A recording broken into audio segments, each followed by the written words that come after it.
Every woman carries a story she has never told anyone. Sade's story is the type that starts with one small, tiny, innocent mistake. I don't know if I should even call it an innocent mistake because she's an adult. I was there, I saw everything, and I'm going to tell you exactly what happened.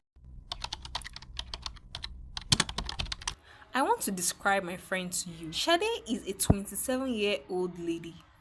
Dark skin, melanin popping lady. Skin like chocolate, so smooth.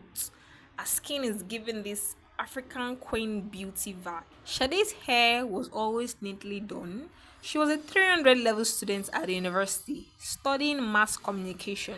She was in her third year, almost a final year student. Her senior brother, Shegun, was the one carrying the financial load and burden of her education. Their parents had died when Sade was just 18 years old, so Shegun, her elder brother, who was working a government job in Abuja, had stepped up. He sent Sade money every month, school fee, feeding money, rent, and everything Sade needs for survival. Sade, face your books, he would always tell her on the phone. I did not carry this family on my back for you to come and disappoint us. You must make the family proud. Shegun would tell his sister, yes, brother Shegun, I will not disappoint you. Sade would respond. She believed herself when she said it. That was the painful part. Every campus in Nigeria has that one lecturer, the one who dresses too well for a man receiving government salary. His perfume scent arrives in lecture hall before he does. He speaks English so well, like he literally swallowed an Oxford dictionary. His name is Mr. Bola.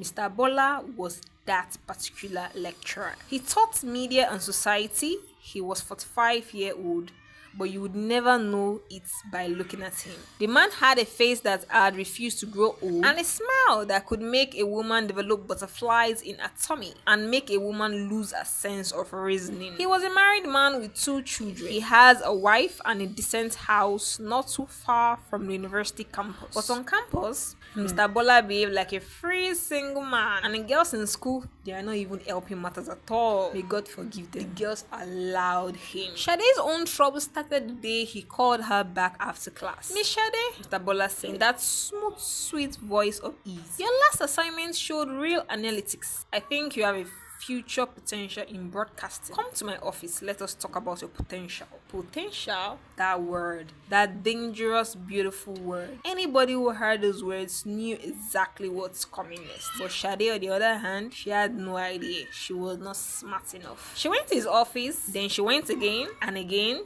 And somewhere between the free data he was giving her, the novel he borrowed from her, the soft sweet words he told her, made her fall for his sugar-coated lies. Sade fell flat for Mr. Bola. No, that's not even the right word. She did not fall. She was pushed. Pushed by loneliness, by the absence of a father figure in her life, by a man who knew exactly which button to press on a young woman who had been carrying her own pain since she was 18 years old. By the time I and the other girls on our hostel started to notice that Sade was keeping strange late-hour calls and smiling at her phone in the dark, she was literally glued to her phone. The whole situation had already gone too far. They were together for good 5 months, and in those 5 months, Sade forgot one very important thing that she shouldn't have forgotten. She forgot that she was playing a game she did not know the rules to play. I remember the morning Sade came out of the bathroom holding her pregnancy test like it was a diamond. She did not scream, she did not cry, she just stood there in the middle of our shared room because yes, we shared a room in the hostel. Sade and I,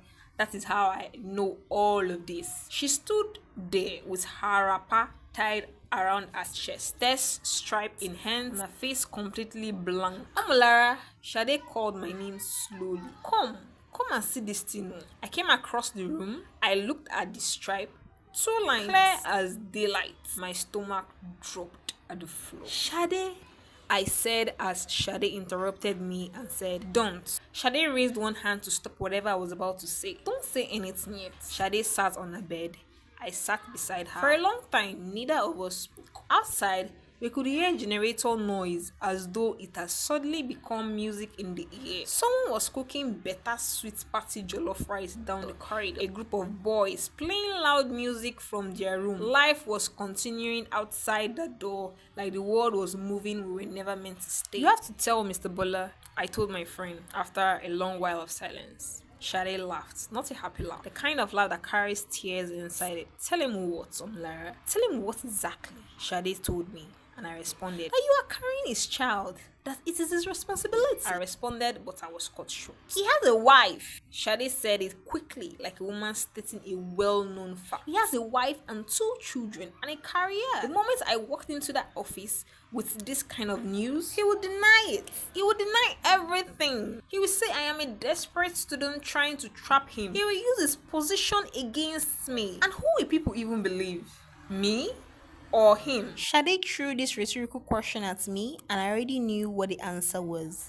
I wanted to argue. I tried to argue, but somewhere deep inside me, I knew Shade was not wrong. She was not lying either. That was the painful reality of our world. A young female student against a male lecturer with connections. The system was not built to support Shade. The system was built to protect Mr. Bola, the lecturer. So she carried the secret alone. And then she made a decision that would ruin her life. I begged Shade. God knows I begged her. Shade, let us find a proper hospital. Let us find someone qualified, please. But a proper hospital costs money Shade did not have. And desperation has a way of making a person choose the fastest option, not the safest one. But I don't know how, but someone on campus, I still do not know who, gave her the name and address of a pharmacist. Not a real pharmacist with a proper license displayed proudly on his wall. No. This one, he operated on one small shop, dusty shop 2 streets away from the campus junction. The kind of place where the shelves were disorganized, the ceiling fan moved like it was tired of life, and the man behind the shop wore a lab coat. A lab coat that has not been maintained for several months. His name was Mr. Lucky. He called himself a pharmacist. He was at best a man who had read a few drug labels and decided that that qualified him to play with people's life. Shade paid him with the money. The money her elder brother Shegun had sent her for school fees, for upkeep, and all of it. Shade handed it over in a brown envelope with shaking hands. I waited outside on a plastic chair, staring at the dusty street, watching Okada men zoom past, watching a woman hawk pure water on her head, watching the whole world move forward while inside that small shop, my friend was getting rid of the pregnancy. When Shade came out 40 minutes later, she was tired. Her eyes were red. She walked slowly like someone who had aged 10 years in less than an hour.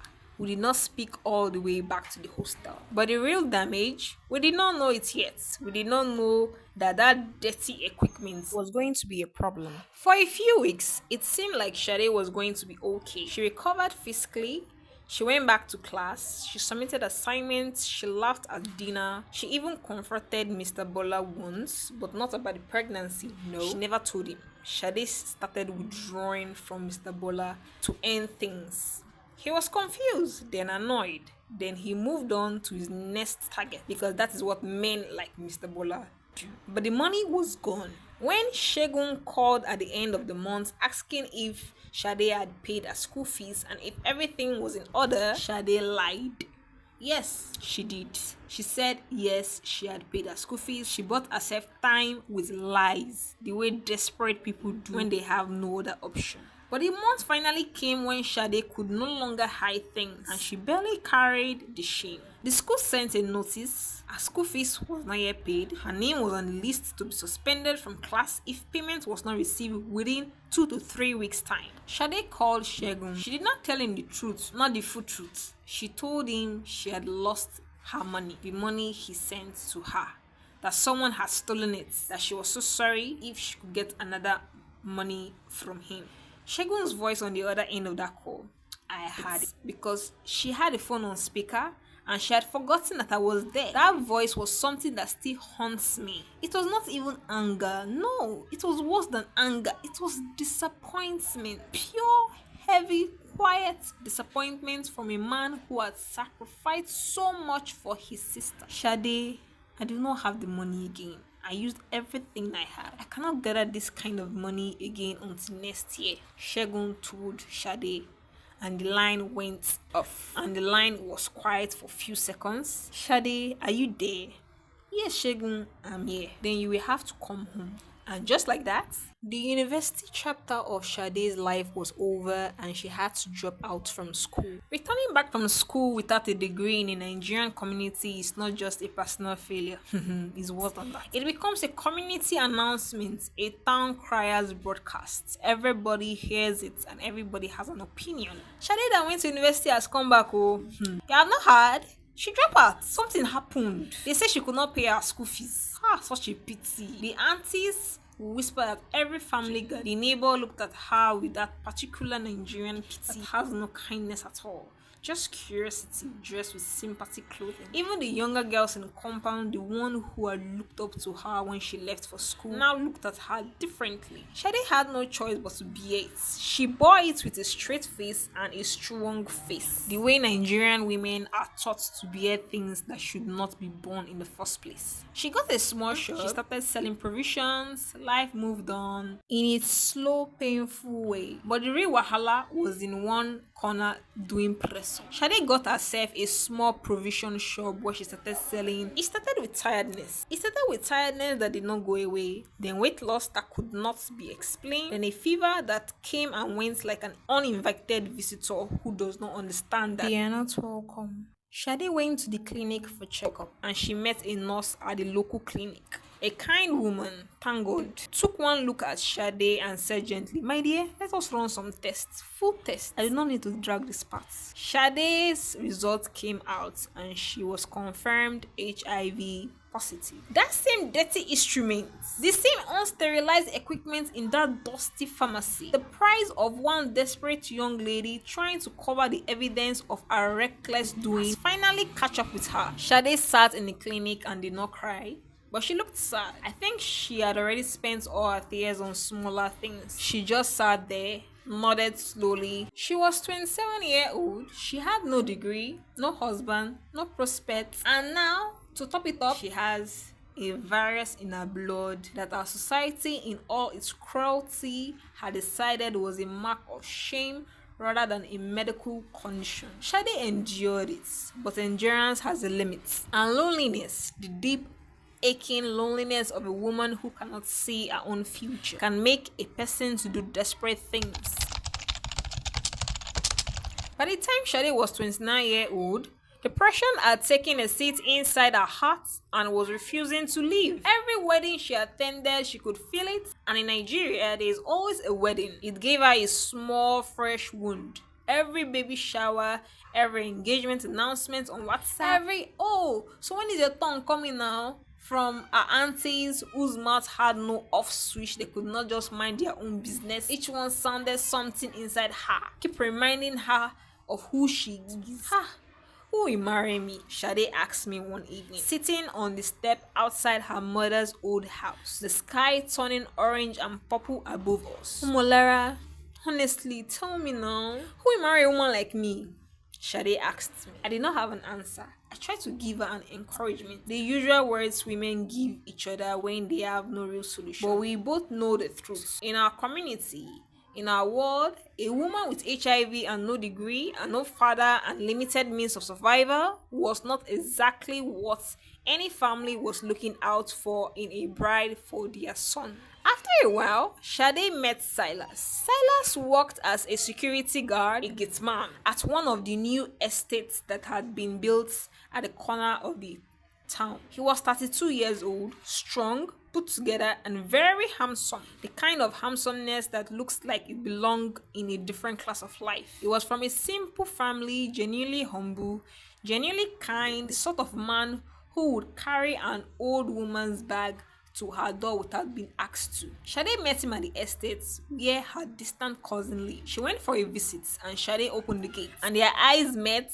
and something happened in Shade's heart. But it was not just attraction. I want you to understand this. It was calculation. Shade was seriously calculating. The depression in Shade had become so heavy that even her emotions were now tools she was using to solve her own problem. She began to visit her cousin more often. She dressed carefully for each visit. She made sure to pass by the gate. She laughed the right way. She spoke the right way. She positioned herself the right way. Silas, who was simple and genuine and had never had a woman paying this kind of attention, was completely overwhelmed. Within 4 months, Silas was already in love with Sade. His heart, soul, spirit, body, everything was committed to Sade. He proposed with a small wedding ring. He proposed with a small ring he had bought with his 3 month salary of savings. After saving up his 3 month salary, he was shaking when he asked Shade if he would be his wife. His eyes were full of a pure open love that made my own heart squeeze when Shade told me about this particular scene, because I knew what he did not know. I knew what Shade was hiding from this innocent young man. And then I told my friend, Shade, you have to tell him. Before you marry this man, you must tell him about your health status. He has the right to know. Shade looked at me for some time before she answered. If I tell Silas, he will leave. Shade, I tried to say something before Shade cuts me short again and again. And if he leaves, I'll be alone for the rest of my life. Shade continued her statement. And at this point, I did not have words for that. What do you say to a woman who is choosing between honesty and survivor? When survivor itself had been made so impossible, difficult by circumstances that were not entirely her fault? Shade said yes to Silas' proposal. She did not even utter a word about her health status. And then her wedding day came. The wedding was small but full of color. Shoabi fabrics in rich mustard yellow, small shops and jollof rice. A rented hall with a DJ who took his job very seriously. Shade looked genuinely beautiful on her wedding day. Radiant in a way that made you think, maybe everything will be okay. Maybe love will be enough. The first year of marriage, Silas noticed something. Some suspicious moves by his wife. Medication Shade kept in corner of their wardrobe. Doctor's appointments she was trying hard to hide. The tiredness that came over her sometimes. He asked questions. Shade gave answers that were true enough to pass, but not for a long while. But Silas was not stupid. He was simple, very correct. He was uneducated in many ways, but he followed his heart. Silas went for a medical checkup. He told Shade nothing special happened. Then the doctor called him back for a second appointment. Then Silas came home that evening. I was there because I visited my friend that very day. And I will never forget the way Silas walked through the door of that small apartment. He did not slam anything. He did not shout. He just stood in the doorway, looked at Shade sitting on the sofa, and the expression on his face was something I cannot fully describe with words. It was the face of a man whose entire reality had just been destroyed. Shade, Silas called out to his wife. His voice was so quiet and cold. Silas, she started. She was about saying something, and then Silas interrupted. When were you going to tell me? The room fell into a silence so thick you could hold it in your hands. I was scared, Shade whispered. I was scared you would leave me. So you choose to take the choice away from me? Silas sat down, having the chair across her. You choose for me without me?